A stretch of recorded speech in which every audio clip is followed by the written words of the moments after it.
Okay, moving on. I'm not going to read every single one of these. Should I know the consulate anytime I detain a foreign national who is a minor? Yes, they do. Okay, they have to know all these questions, guys. I almost feel bad for them because you know what? Really, there's a lot of stuff, and this is just in one aspect of it.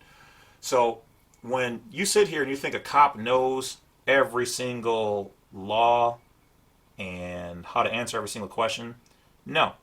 Most of the time, they're going to wing it to the best of their ability, and then they're going to call in their superior officer, which is why I always say, you have a situation, ask them for the commanding officer. They cannot refuse you unless there's not one on duty, which there always has to be a commanding officer on duty.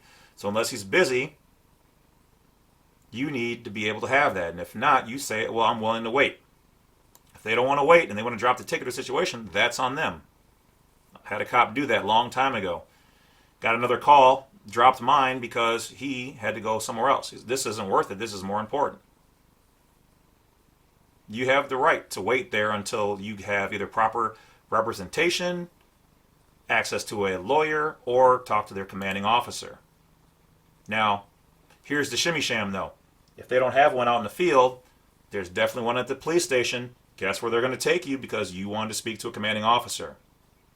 See how that's played? All right, for those playing the home game. All right.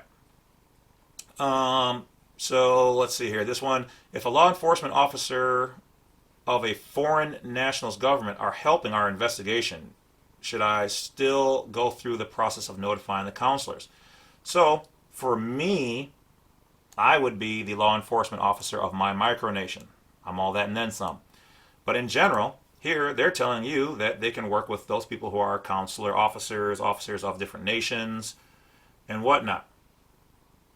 All right, so the majority of this stuff down here towards the bottom is not even going to apply to you, though it's not bad to listen, to read it, go over it, and here they've got some information on overview on provisions for their agreements,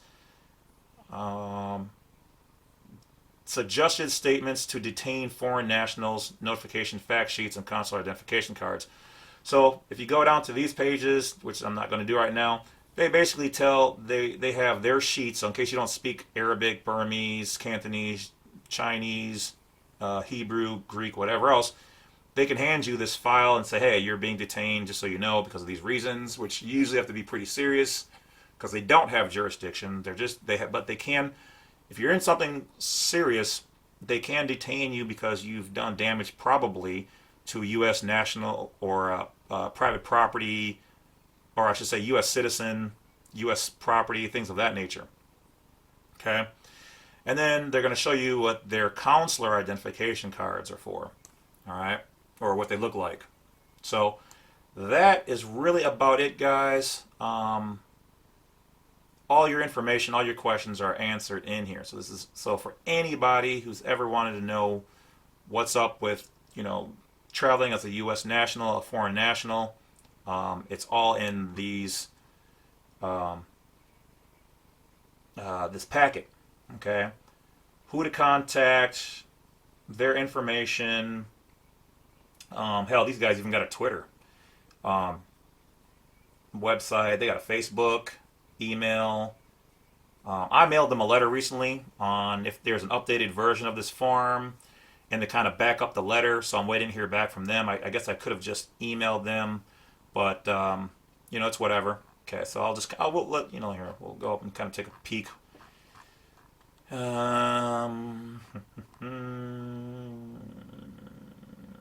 Okay. Some more standard questions. Okay, so once again, I apologize that it's blurry. I mean, you don't really need to read any of this anyway, but they're just going to show you what some of the other passports look like for foreign nationals, different representatives of the various countries. So, different colored. This one is United States Department of State. The blue and the green, what they look like, etc. So that's about it, guys. Well, hold on, hold on. Here's some of the forms in different languages on how to let the foreign national from certain countries read that they're, hey, you're being detained until we can get this figured out, in case it's something serious. Okay, but in general, if you've done everything the correct way, they really don't want to even deal with you, especially for anything minor, because nothing is going to stick for the most part. So this is the manual you guys have all been asking for. Once again, go to blacksite32.com and you guys will have it. All right, guys, that's it. Thanks for hanging out this long. I appreciate you. Sorry, this is probably one of the longer, or if not the longest video I've made thus far. I promise you they will probably all be lower than that from now on. Don't forget to check out those offers and discounts down below or on blacksite32. Files, information on how to set up consultations can be found either down below or on the site, or my email, which is usnationalpassport.com or at yahoo.com. And that's pretty much it. Appreciate you guys. Badwolf is over and out. Have a good one. Talk to you later.